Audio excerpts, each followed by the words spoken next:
नमस्कार, मैं हूं मनु राजपूत और आप देख रहे हैं सुजा समाचार खास पेशकश आपकी विधानसभा आपकी खबर। इस विशेष बुलेटिन में हम आपको दिखाएंगे आपके क्षेत्र आपकी विधानसभा से जुड़ी वो तमाम खबरें जो मुख्यमंत्री श्री भजनलाल शर्मा के नेतृत्व में प्रदेश के विकास, सुशासन और जन कल्याण की कहानी कहती है। वन और पर्यावरण राज्य मंत्री श्री संजय शर्मा ने ओसवाल स्कूल अलवर में दूसरी बास्केटबॉल प्रतियोगिता का उद्घाटन किया। मंत्री श्री संजय शर्मा ने खिलाड़ियों से मिलकर उनका उत्साह बढ़ाया और खुद भी बास्केटबॉल खेलकर फिट इंडिया मूवमेंट का संदेश दिया।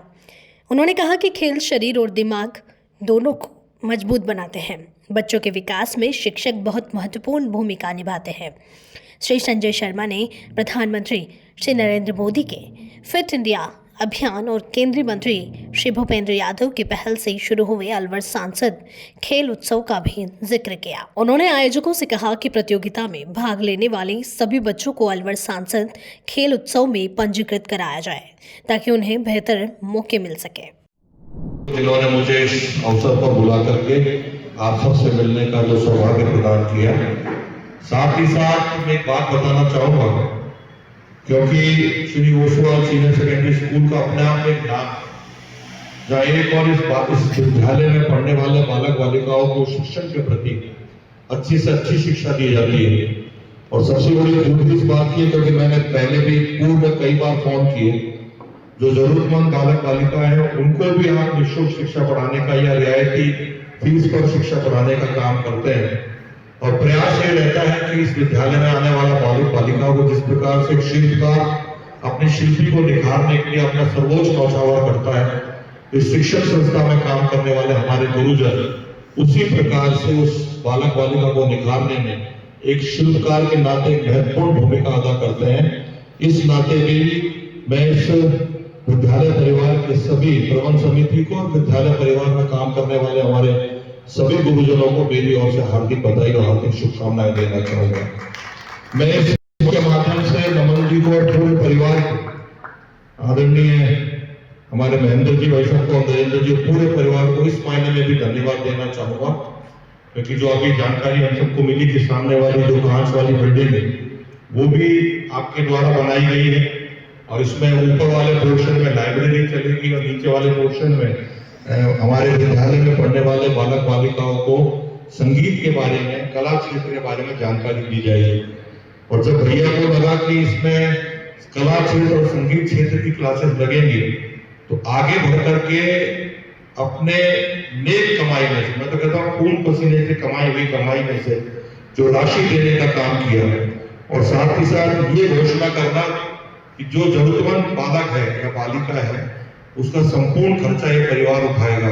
एक बार चाहूंगा कि आप सब लोग जोरदार ताली से परिवार का सम्मान करें और स्वागत करें, क्योंकि पैसा कमाना बहुत आसान है, पैसा बहुत लोगों के पास भी, लेकिन अपनी मेहनत से कमाए हुए पैसे को एक नेक जगह स्थान पर खर्च करना, उसको लगाना परिवार में एक बहुत बड़ी इच्छा शक्ति की आवश्यकता है।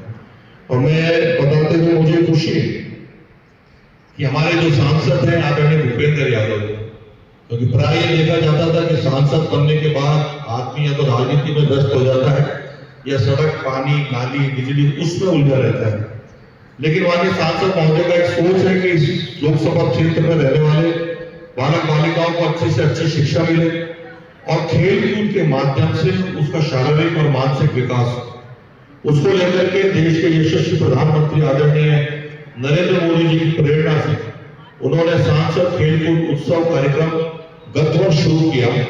और मुझे बताते हुए खुशी है कि उस सांसद खेलकूद उत्सव कार्यक्रम में जहां हमारी ग्रामीण क्षेत्र की प्रतिभाओं को निखारने का काम किया, वहीं शहरी क्षेत्र में रहने वाले बालक बालिकाओं को एक अच्छा प्लेटफॉर्म मिला जो अपनी खेल प्रतिभाओं के माध्यम से अपने आप को मुख्य धारा में स्थापित कर सके। और मुझे पूरा विश्वास है कि अब इस वर्ष जो हमारा सांसद खेलकूद उत्सव का कार्यक्रम आयोजित होने वाला है, मैं सामने बैठे हमारे बास्केटबॉल के खिलाड़ियों से आग्रह करूंगा और विशेष रूप से हमारे बास्केटबॉल के वरिष्ठ कोच और जिन्होंने अलवर में बास्केटबॉल की स्थापना करने में अपनी महत्वपूर्ण भूमिका अदा करी, आदरणीय गोपाल शर्मा साहब से आग्रह करूंगा कि आप भी आगे बढ़कर के बालक बालिकाओं का रजिस्ट्रेशन सांसद खेलकूद उत्सव के माध्यम से कराएंगे तो निश्चित रूप से एक अच्छा प्लेटफॉर्म इन बालक बालिकाओं को मिलेगा। क्योंकि बास्केटबॉल में अलवर की यदि मैं बात करूं तो अलवर शहर में ही बास्केटबॉल में राष्ट्रीय और अंतर्राष्ट्रीय खिलाड़ी थे जिन्होंने अलवर ही नहीं अपने राजस्थान का नाम रोशन किया है।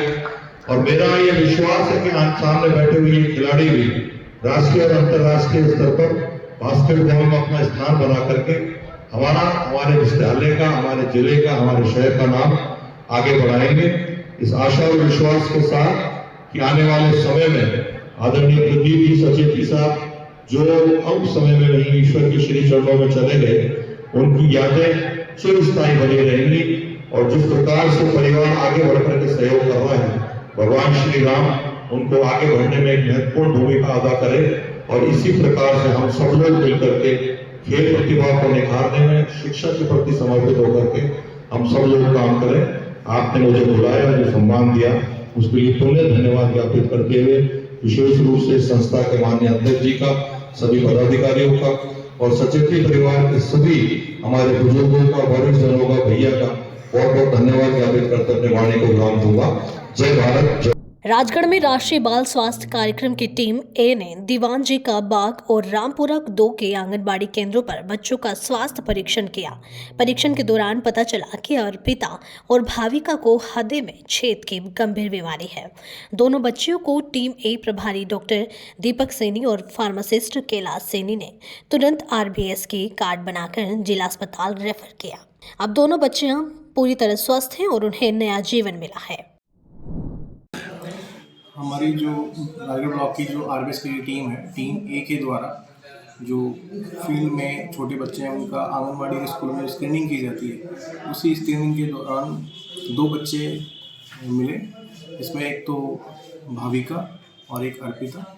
अर्पिता जो है वो कगाई रामपुरा की और भाविका जो थी वो दीवान जी के बाद की थी। दोनों बच्चों के हार्ट में छेद था।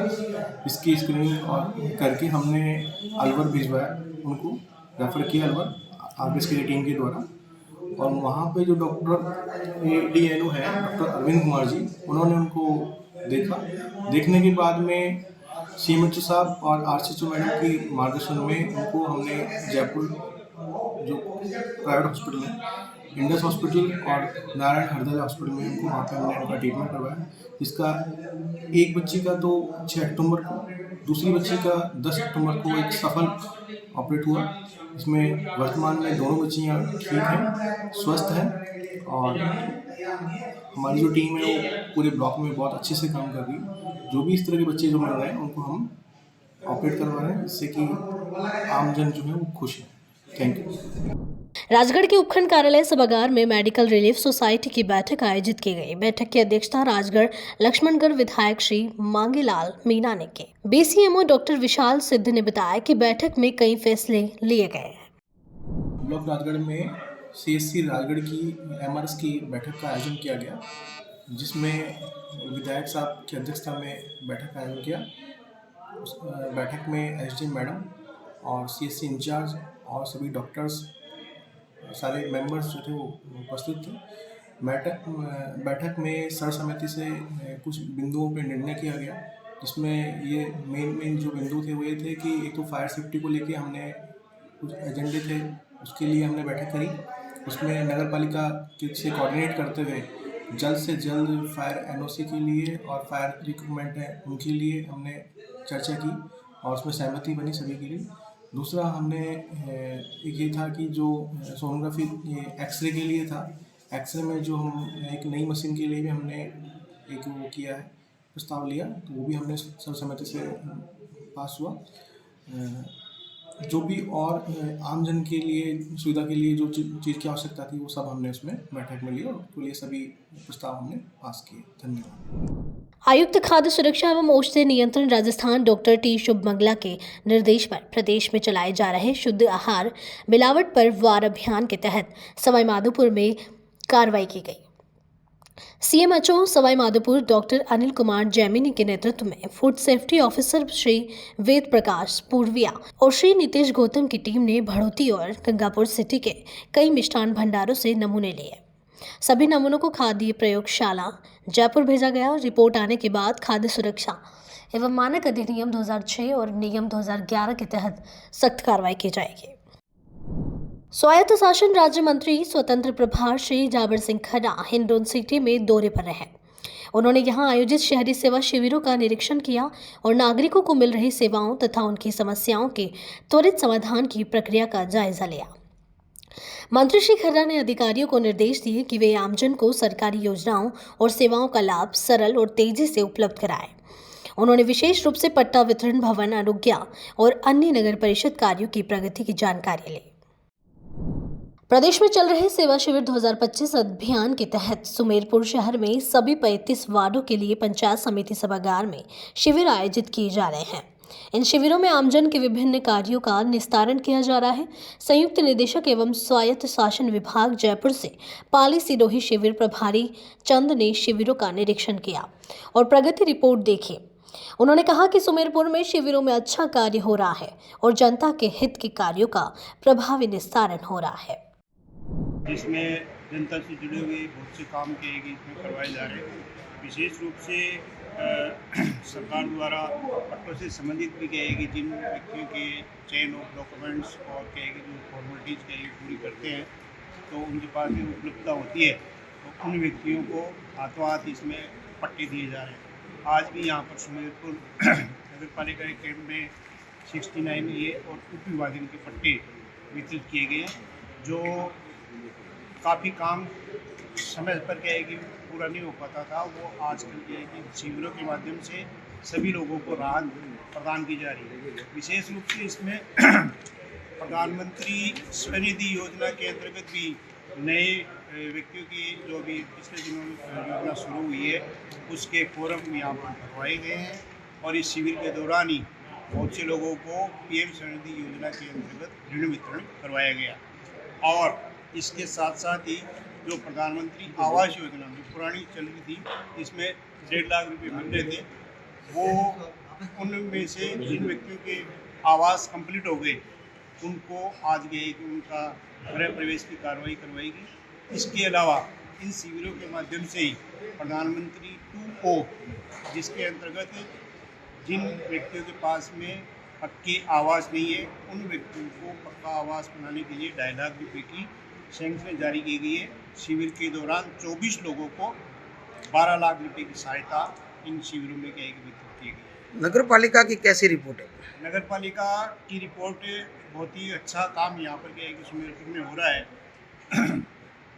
जैसे अभी तक की हमारी जैसे पूरी ULP की रिपोर्ट्स क्या है कि हमारे ग्रुप बने हुए हैं उसमें हम देखते हैं तो इसमें नगर पालिका सुमेरपुर की जो रिपोर्ट है वो बहुत ही अच्छी है।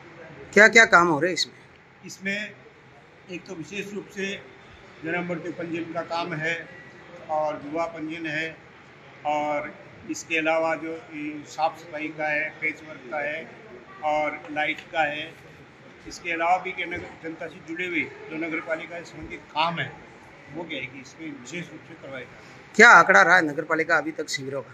अभी तक का इसमें इसकी सुमेरपुर नगर पालिका की बहुत ही अच्छी प्रोग्रेस है। ओवरऑल क्या है कि नगर पालिकाओं की जो परफॉर्मेंस तय की जाए तो उसमें इनका क्या है कि 8वां 9वां स्थान नगर पालिका के एंड पर का पूरे राजस्थान में है। कितने पट्टे वितरण किए नगर पालिका ने अभी तक? आज आपके यहाँ पर अभी तक कृषि भूमि के जो आवेदन जो आए थे उसमें से 282 आवेदनों में से 195 तो पट्टे इन्होंने क्या है कि जारी कर दिए और 69A के 45 पट्टे दे दिए। और इसके अलावा कुछ फाइलें जो प्रक्रियाधीन है जो उनका भी गया है कि इसमें 17 अक्टूबर तक क्या है कि उसमें फॉर्मेलिटीज़ पूरी करवाने के बाद में वो भी पट्टे यहाँ पर दिए जाएंगे। ठीक है। स्वायत्त शासन विभाग निदेशालय जयपुर द्वारा हमारे पर्यवेक्षक है आदरणीय श्रीचंद जी वो यहाँ पधारे। आज शहरी सेवा शिविर का जो वार्ड नंबर 32 और 33 का कैंप आयोजित किया जा रहा है पंचायत समिति सभागार शिविर में। इसमें हमने अभी तक कृषि भूमि के 195 पट्टे जारी किए। 69A के हमने 45 पट्टे जारी किए। प्रधानमंत्री स्वनिधि में हमने 81 लोगों को लोन वितरित किया है और PMAY 2.0 जिसमें हमने 87 हमारे पास आवेदन आए हैं जिनमें हमने 24 लाभार्थियों को प्रथम किस्त भी जारी की है PMAY 1 में कुल 245 मकान हमें बनाने थे, जिनमें हम तकरीबन 80% वो मकान बना चुके हैं और कुछ लाभार्थियों को आज हमने चाबी भी वितरित की है, प्रशस्ति पत्र भी दिया है। इस प्रकार राज्य सरकार की मंशा अनुसार जो भी कार्य भूमि शाखा से संबंधित हो, चाहे शहर में सफाई व्यवस्था हो, रोशनी व्यवस्था हो, पेज रिपेयर वर्क हो, निरंतर कार्य जारी है। और आज सरकार द्वारा भी समय समय पर पर्यवेक्षक जी वहाँ जयपुर बैठे भी हमारे से सूचना प्राप्त कर रही है, किसी भी समस्या हो कोई उसका भी निदान करने की कोशिश कर रही है। पूरे राजस्थान में 90 नंबर पर नगर पालिका का कोई नाम आ रहा है क्या? पट्टा वितरण में जो लास्ट हमारी मीटिंग हुई थी उसमें टॉप 10 में हम शामिल थे। 9वें नंबर पे नगर पालिका श्रेणी में हम पट्टा वितरण में थे और इसके बाद में जो भी मीटिंग है उसका आकलन फिर 17 अक्टूबर तक चलेगा कैंप। उस कैंप में आज मेरे वार्ड का कैंप है, वार्ड नंबर 33 सुमेर। जनता को वास्तव में लाभ मिल रहा है, जनता को पट्टों का निस्तारण हो रहा है, जनता को जन्म मुक्ति प्रमाण पत्र और साफ सुथरे सफाई के मामले में। और कोई ऐसा जो 16 विभाग बैठते हैं कैंप में, उस विभाग को सभी अधिकारियों द्वारा अथवा कोई भी कार्य में निस्तारण किया जाता है। जैसे पेंशन का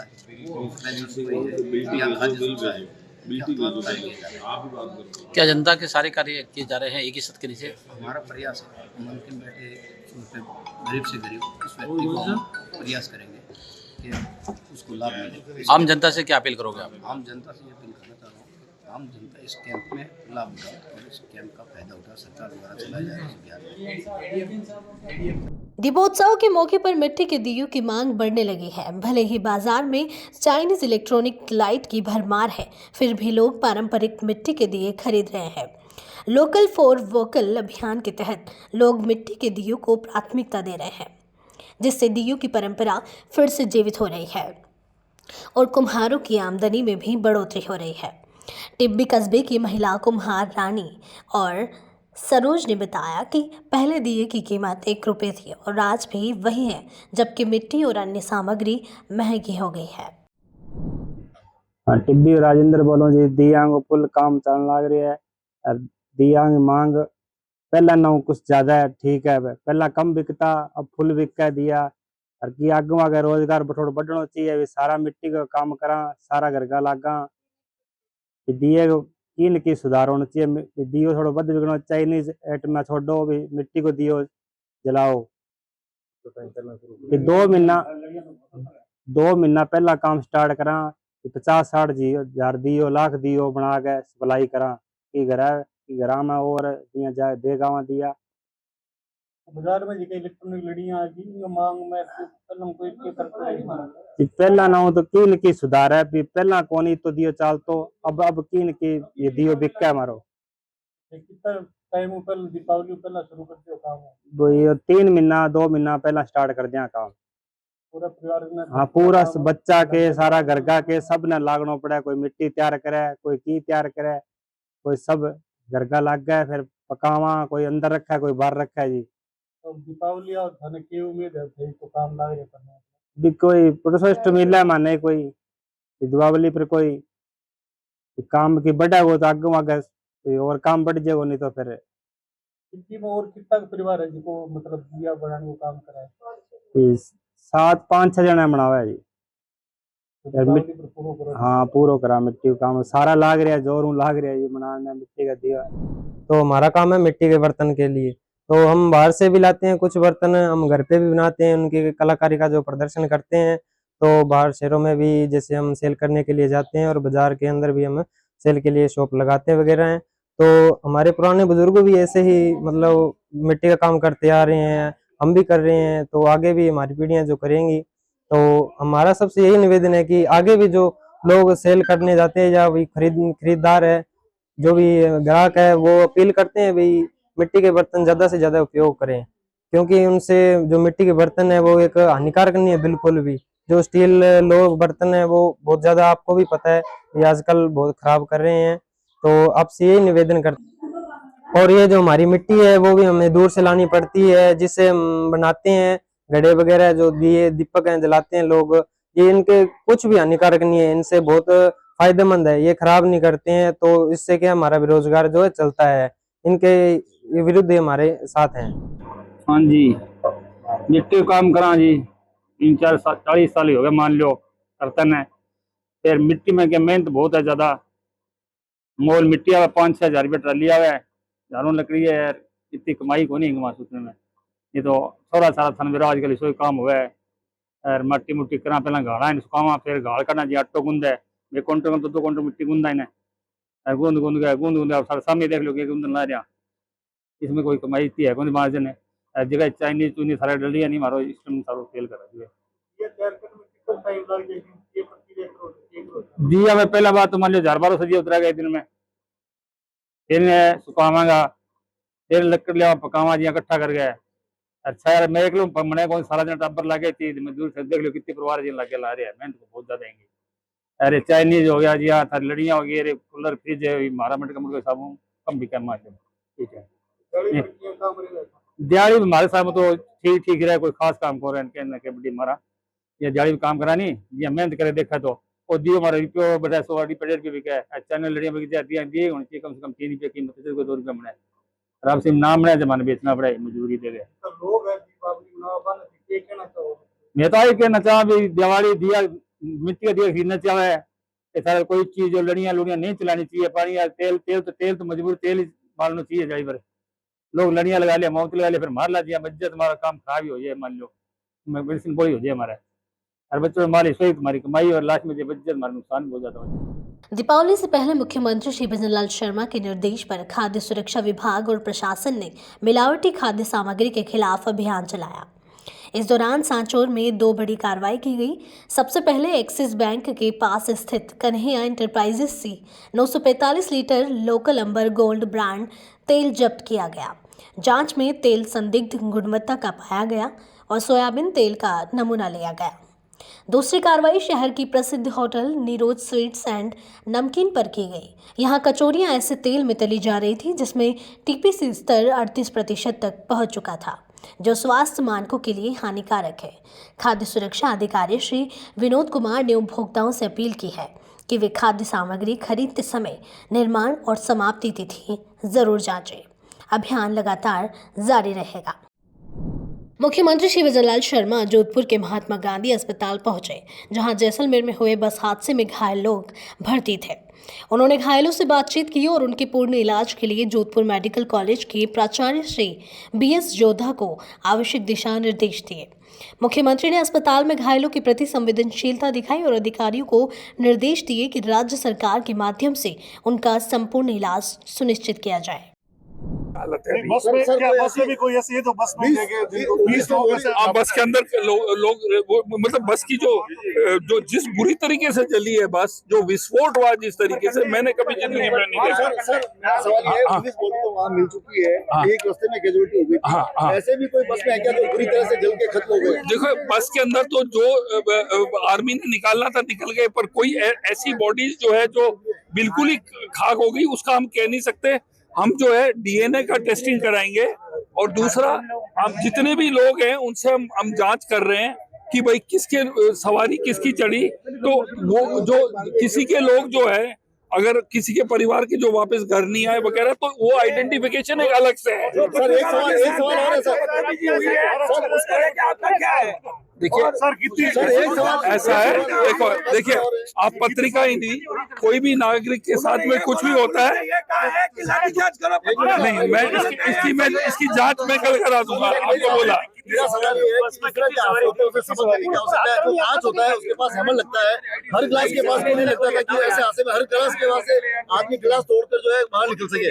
हाँ, लोगों ने कई लोगों ने कांच तोड़ के निकल भी गए थे, पर ये विस्फोट हुआ है और कंप्रेसर जो है हमें लग रहा है जब तक पूरी इसकी FSL जांच होगी और जो आगे के लोग निकल गए और इतनी भीषण आग थी और एक ही इसके अंदर निकास था, सबसे बड़ी प्रॉब्लम था निकास एक ही था और ऐसी बस को ये हम बोल नहीं सकते हैं, पर ये लगभग लग रहा है 35-40 लोग तो कम से कम थे इस बस के, है ना? ठीक है, क्या सहायता रहेगी सरकार पूरी सहायता करेगी, इनको मुआवजा सबको मिलेगा। मुख्यमंत्री श्री भजन लाल शर्मा की मंशा के अनुरूप सक्षम जयपुर अभियान और बेटी बचाओ बेटी पढ़ाओ योजना के तहत जयपुर जिले के सभी उपखंडों में नारी चौपाल कार्यक्रम आयोजित किए जा रहे हैं। इसी कड़ी में आमेर के खोरा मीना स्थित राजकीय उच्च माध्यमिक विद्यालय में नारी चौपाल का आयोजन उत्साह और उमंग के साथ संपन्न हुआ। हजारों महिलाओं और बालिकाओं ने इस कार्यक्रम में बढ़ चढ़कर हिस्सा लिया और अपने हुनर का प्रदर्शन किया।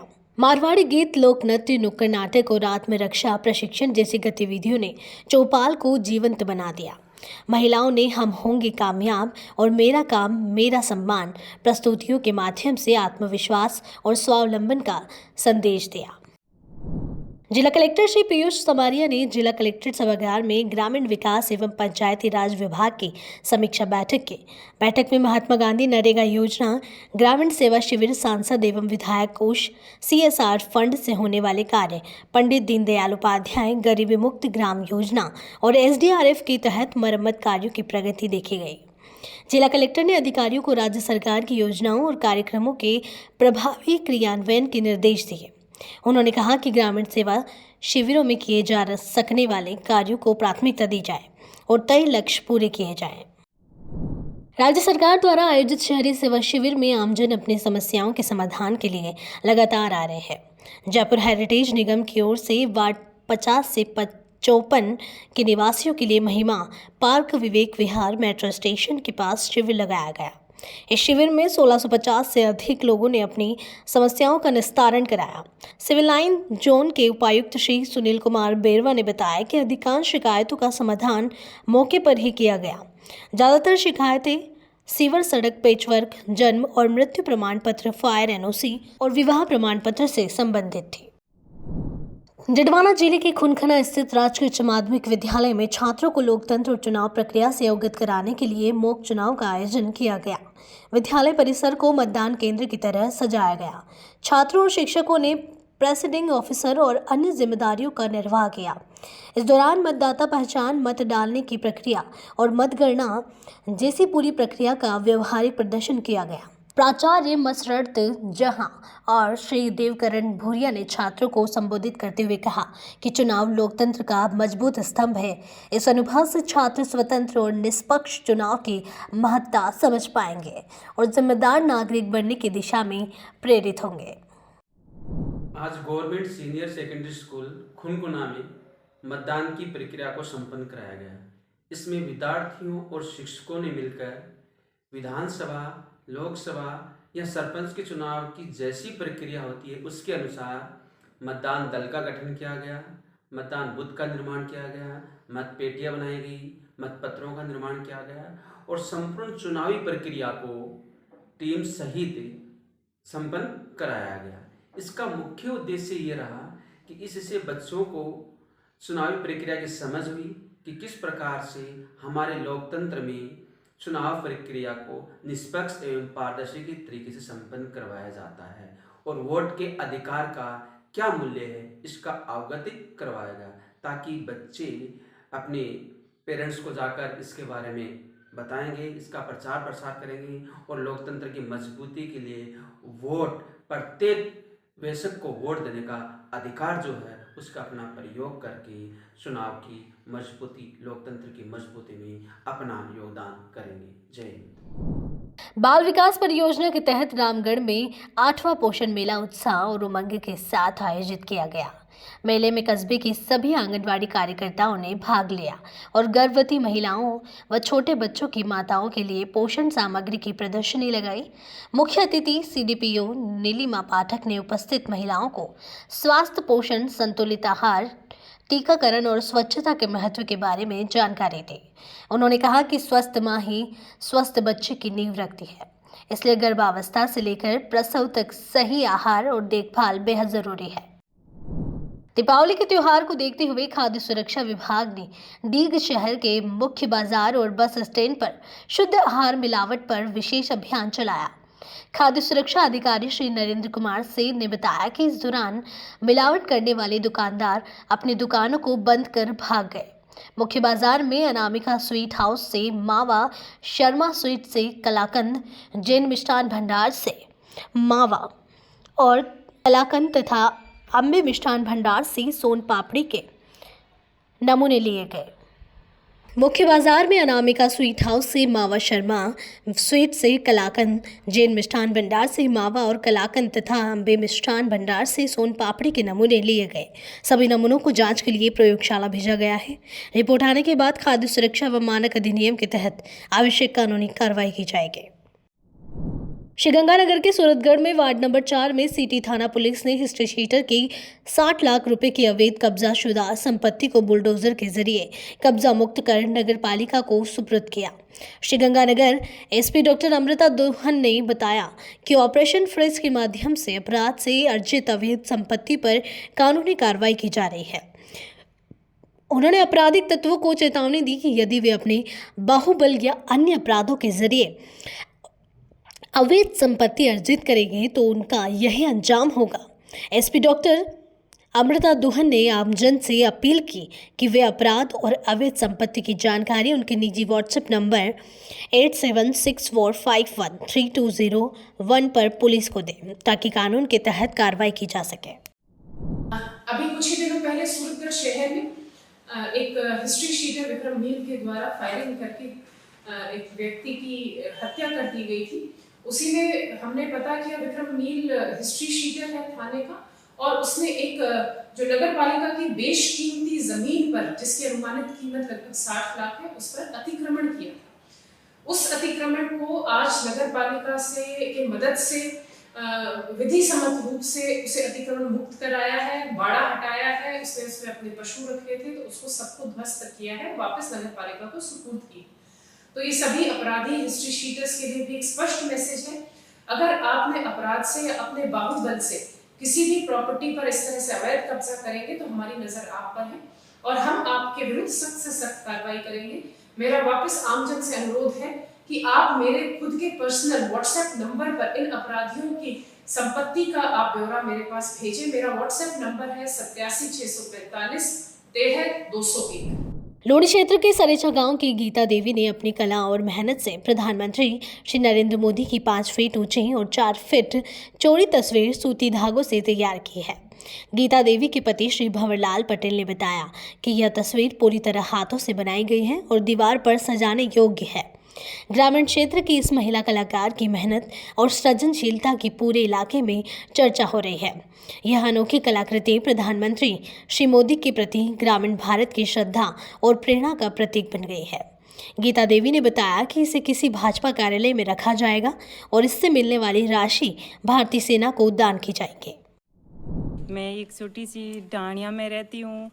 मोदी जी की तस्वीर बनाने में मैंने चारपाई बनाती थी, पहले मेरे पिताजी बनाते थे, उसके साथ मैंने भी ये चारपाई बनाना सीखा था। तो फिर मेरे दिमाग में ये आइडिया आया कि क्यों ना मैं कि मोदी जी के लिए तस्वीर बनाऊं। मोदी जी नारी शक्ति महिलाओं के लिए इतना कुछ कर रहे हैं देश के लिए, तो मैंने भी मतलब खुश होकर ये तस्वीर बनाई है, सुई और धागे से इस पर बनाई है। पिछले 3 साल में हमने ये वो खाट बनानी शुरू की। राम मंदिर और ये महिलाओं के प्रति जो स्वरोजगार, स्वावलंबन, नारी शक्ति, महिला उत्थान, ये उससे हम प्रेरित होकर हमने मोदी जी की ये खाट पर सूती धागे से तस्वीर बनाई है और अब हम इसको प्रदर्शित करना चाहते हैं और कहीं प्रदर्शनी में ले जाना चाहते हैं और चाहते हैं कि ये तस्वीर कहीं बीजेपी के ऑफिस में या कोई सरकारी किसी ऑफिस में लगनी चाहिए और इस तस्वीर से जो नीलामी में जो राशि प्राप्त होगी उसमें से 51% राशि हम इंडियन आर्मी को मेक इन इंडिया में स्वदेशी निर्मित हथियार बनाने में देना चाहेंगे। ब्यावर जिले में राष्ट्रीय राजमार्गों पर लेन ड्राइव सिस्टम शुरू कर दिया गया है। पुलिस परिवहन विभाग और NHI की संयुक्त पहल से यह सिस्टम लागू किया गया है। एसपी श्री रतन सिंह ने बताया कि शुरुआत में वाहन चालकों को समझाइश दी जाएगी और नियमों का पालन न करने पर जुर्माने की कार्रवाई अमल में लाई जाएगी। उल्लंघन करने पर पहली बार 500 रुपये और दूसरी बार 1000 रुपये का जुर्माना वसूला जाएगा। राष्ट्रीय राजमार्गों पर लेन ड्राइविंग से दुर्घटनाओं में कमी आएगी और यातायात सुचारू रूप से चलेगा। जागरूकता अभियान के तहत वाहन चालकों को लेन ड्राइविंग के महत्व, नियमों और दंड के बारे में जानकारी दी जाएगी। ब्यावर जिले में सुरक्षित यातायात के लिए और यातायात नियमों का सही पालन करने के लिए पहले राजस्थान में जयपुर रेंज में शुरू किया था लेन ड्राइव सिस्टम। उस लेन ड्राइव सिस्टम को हमने यहाँ भी शुरू किया है। प्रथम चरण में इसमें जागरूकता और इसके बारे में अवेयरनेस के लिए एक अभियान शुरू किया है। इसमें आज हमने एक मीटिंग ली। उस मीटिंग के अंदर परिवहन विभाग, NHAI, PWD, रिको, उद्योग वाले, विभिन्न कंपनियों वाले, ट्रांसपोर्टर्स, इन सभी के प्रतिनिधि शामिल हुए और इनको इसके बारे में जागरूक किया गया कि लेन ड्राइव सिस्टम किस तरह से काम करेगा। अभी वर्तमान में रामपुरा बॉर्डर से जीरो पुलिया तक जो 25 किलोमीटर हमारा हाईवे है इस पर, और इसके अलावा विजयनगर क्षेत्र में 10-12 किलोमीटर जो हाईवे है उस पर ये लागू कर रहे हैं प्रथम चरण में, जिसमें 6 लेन हाईवे पर इस तरह से रहेगा कि जो बाहर वाली तीसरी लेन होगी वो भारी वाहनों के लिए होगी, बीच वाली लेन जो होगी वो मीडियम व्हीकल्स के लिए होगी, और जो डिवाइडर के पास वाली जो फर्स्ट लेन है वो ओवरटेक करने के लिए और प्लस इमरजेंसी व्हीकल जो है, एम्बुलेंस और इमरजेंसी व्हीकल्स, उनके लिए काम में ली जाएगी। हेवी व्हीकल जो है वो थर्ड लेन में चलेंगे, लेकिन वो मध्यम लेन में ओवरटेक कर सकते हैं। मीडियम व्हीकल जो है मध्यम लेन में चलेंगे और फर्स्ट लेन में ओवरटेक कर सकते हैं। इसी तरह से हर एक लेन के लिए अलग अलग गति सीमा निर्धारित की जाएगी या जो की गई है उसका पालन करवाया जाएगा। अवैध कट्स वगैरह है उसको बंद करवाया जाएगा, और हाईवे के ऊपर जो अन्य संरचनाएं इस तरह से जिसमें यातायात में अवरोध होता है उनका निराकरण करके और इसको प्रारंभ किया जाएगा। तो ये योजना है जिसके बारे में ज़्यादा से ज़्यादा प्रचार प्रसार की जरूरत है, और प्रथम चरण में दिवाली तक हम इसको समझाइश करेंगे और उसके बाद नियमानुसार इसका जुर्माना कंपाउंड होगा और वो ऑनलाइन चालान बन करके जाएंगे, जिससे उससे चालान प्रथम बार जो करेगा तो 500 रुपये उसमें चालान कटेगा, और अगर पुनरावृत्ति होगी तो 1000 रुपये चालान हो सकता है। मुख्यमंत्री श्री विजयलाल शर्मा के आदेशानुसार पंचायत समिति देसुरी सभागार में ग्राम पंचायतों के प्रशासकों और ग्राम विकास अधिकारियों के लिए 3 दिवसीय ई गवर्नेंस स्वराज प्रशिक्षण कार्यक्रम आयोजित किया जा रहा है। ट्रेनर श्री राजेंद्र सिंह राजपुरोहित ने बताया कि प्रशिक्षण का उद्देश्य पंचायतों में योजना निर्माण, प्रगति रिपोर्टिंग और लेखांकन के जरिए पारदर्शिता और दक्षता बढ़ाना है। केंद्रीय भेड़ एवं ऊन अनुसंधान संस्थान अविकानगर में अरुणाचल प्रदेश के कृषि और पशुपालन मंत्री गैब्रियल डी वांगसू 2 दिन के टोंक दौरे पर पहुंचे। उन्होंने संस्थान के निदेशक डॉक्टर अरुण कुमार तोमर और वैज्ञानिकों के साथ नवीन तकनीकों का अवलोकन किया और भेड़, बकरी और खरगोश पालन में हुए नवाचारों पर चर्चा की। मंत्री वांगसू ने प्रदर्शनी का निरीक्षण किया और वैज्ञानिकों से नई तकनीकों के अपने राज्य में उपयोग की संभावनाओं पर विचार विमर्श किया। उन्होंने कहा कि अविकानगर और अरुणाचल प्रदेश के बीच नई नस्लों अविशान और अविनाल के संवर्धन पर समझौता होगा, जिससे भेड़ पालन को नई दिशा मिलेगी। भविष्य में दोनों राज्यों के बीच भेड़ पालन और खरगोश पालन को बढ़ावा देने के लिए सहयोगात्मक गतिविधियां भी की जाएंगी। आपकी विधानसभा आपकी खबर बुलेटिन में आज के लिए इतना ही। फिर मिलेंगे नई खबरों के साथ। तब तक के लिए देखते रहिए सुद्धा समाचार। हमारे चैनल को लाइक, सब्सक्राइब और शेयर करना ना भूलें। धन्यवाद।